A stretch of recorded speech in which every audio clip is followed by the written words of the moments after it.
Ahabbul kalami ilallahi arbaun.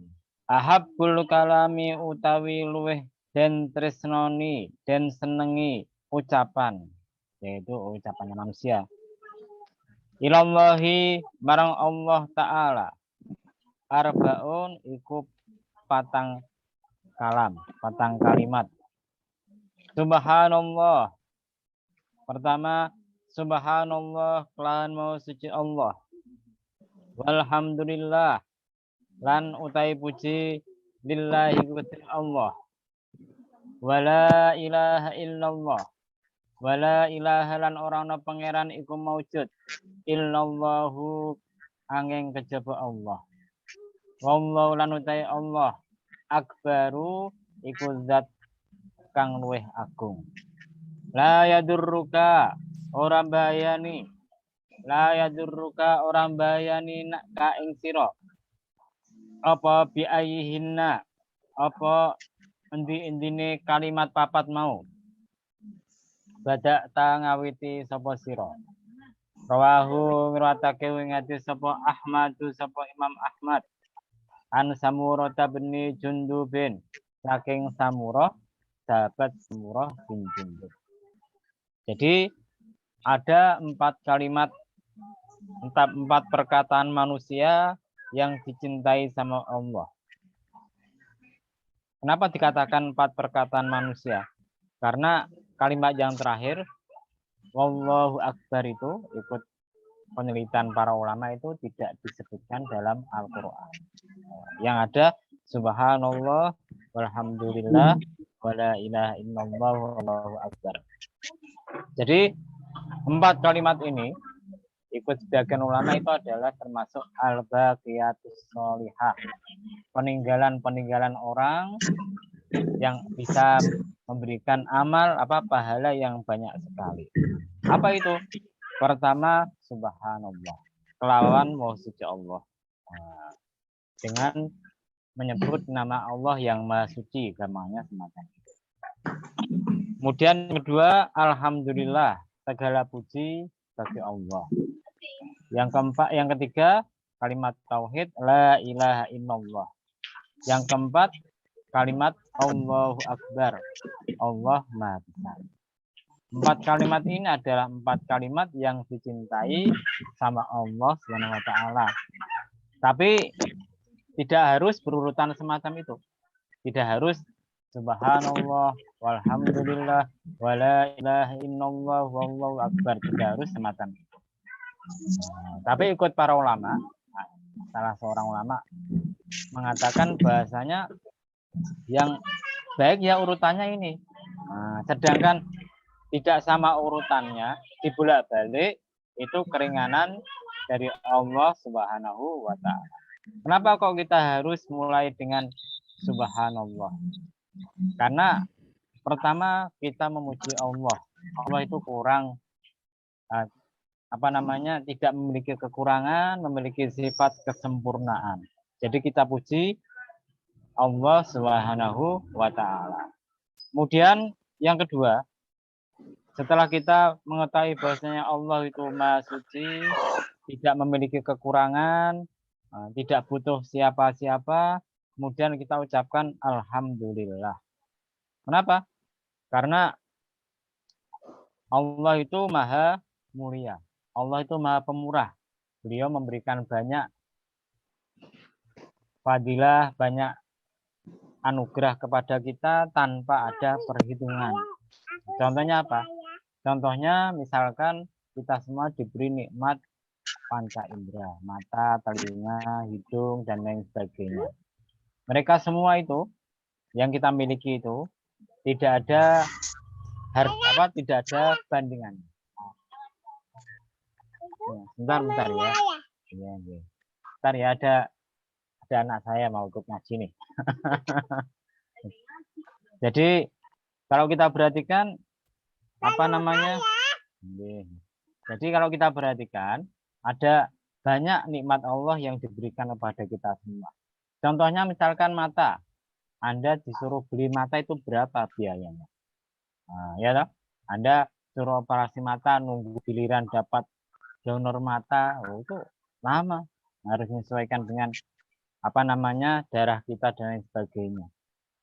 Maka kalau kita perhatikan, setelah kita mengakui bahwasanya Allah itu Maha Suci, kurang dari tidak memiliki kekurangan, maka kita memuji kepada Allah Subhanahu wa taala atas anugerah yang Allah berikan kepada kita, maka kita katakan alhamdulillah. Kemudian setelah itu kita ucapkan la ilaha illallah wallahu akbar. Tidak ada Tuhan selain Allah. Kalimat yang ketiga, tidak ada Tuhan selain Allah. Kenapa kok demikian?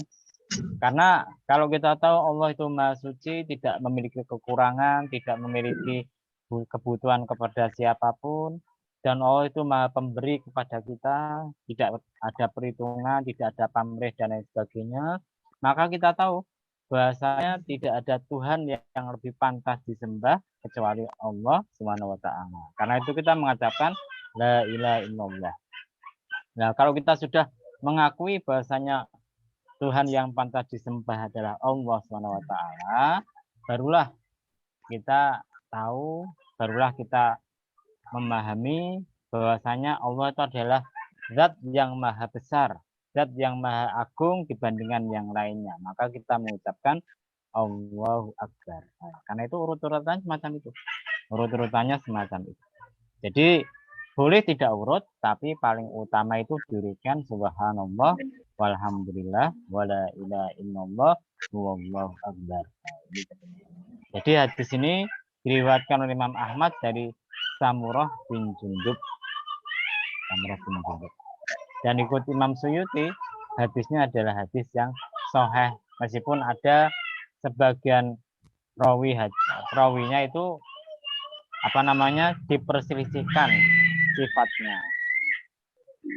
Hadis nomor 41. Ahabbu buyutikum utawi luwih dan cinta ini omah-omah sira kabeh.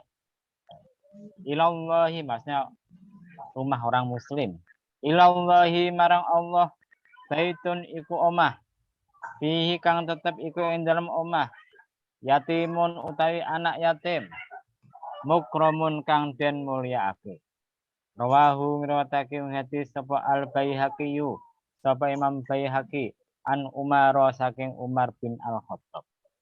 Jadi rumah yang paling dicintai sama Allah Subhanahu wa taala itu rumah di mana ada anak yatim yang dimuliakan di dalamnya.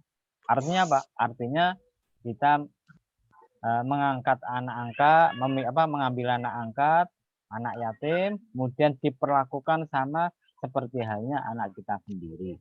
Maka rumah semacam itu dianggap oleh Allah SWT adalah rumah yang paling dia cintai, paling beliau cintai.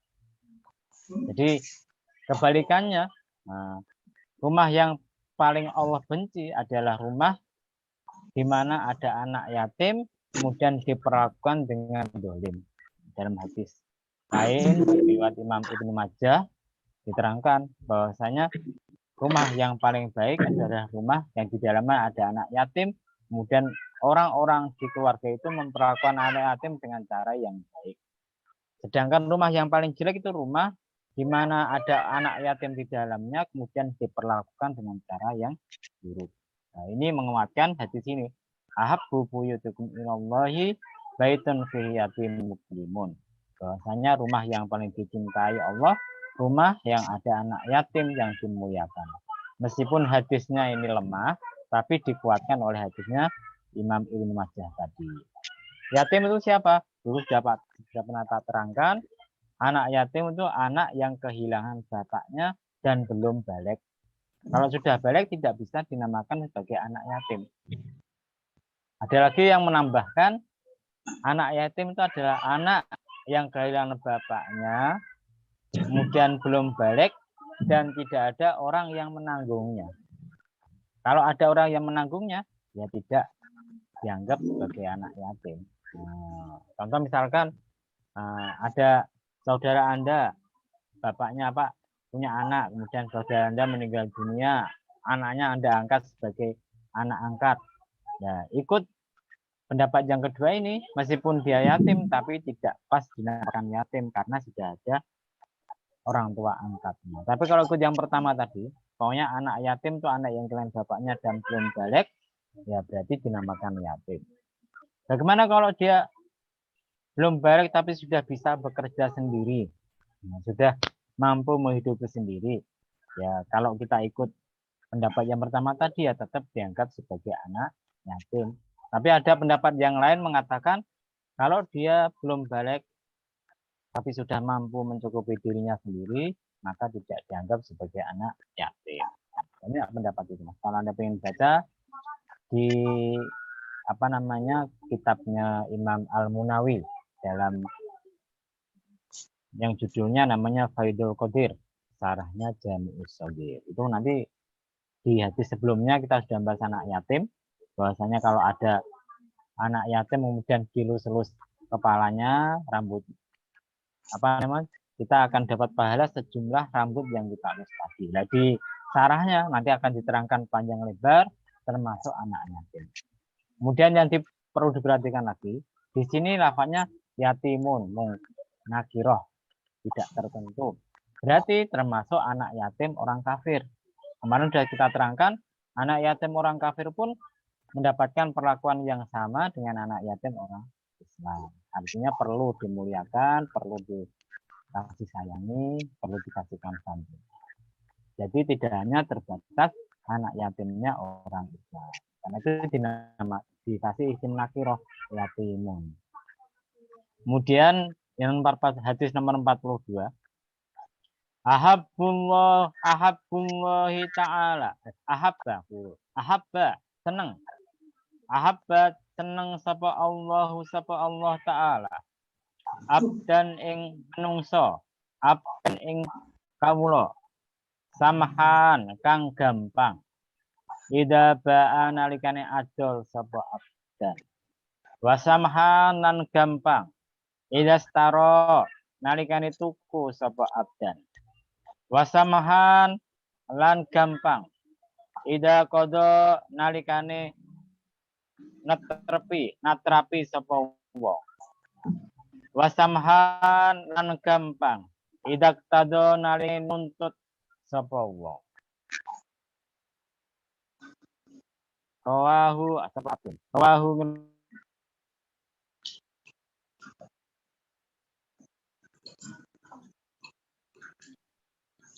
putus.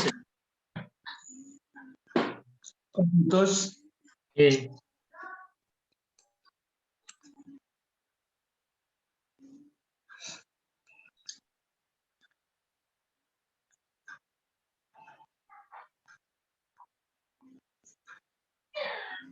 Sik, putus. Ulangi Pak Farid ya Kang ya? Iya.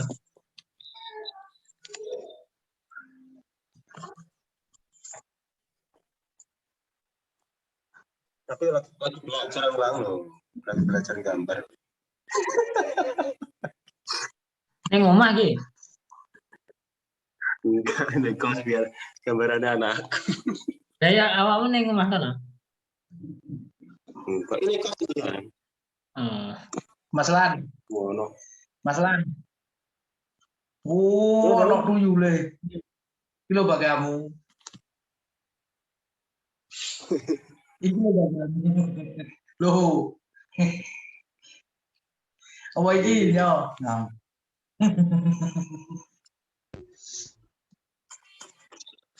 Yang putus saya atau Mas Rul tadi? Saya ya. Nggih, Pak. Putus-putus, Pak, awalnya. Nah, tahu. Hah? Awalnya putus-putus tadi. Ya tak ulangi lagi. Oh. Bentar, saya tak pakai sinyal HP saja lah gitu.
Mekah haji,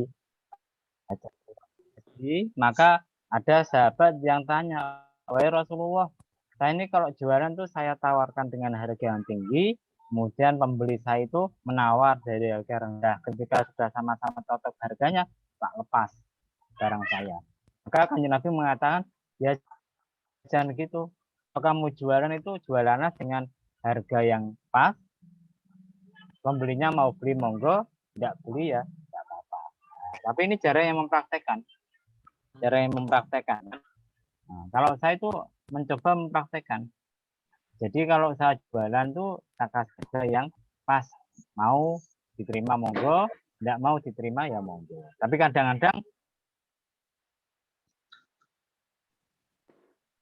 tak korting, tak kasih dengan, misalkan kortingnya korting berapa ribu lah, biasanya orangnya itu kalau duitnya kurang, kadang-kadang ya tak biarkan, ya udahlah kurang nggak apa-apa. Nah itu namanya penjual yang mahal, penjual yang gampangan, tidak rumit, tidak bertele-tele.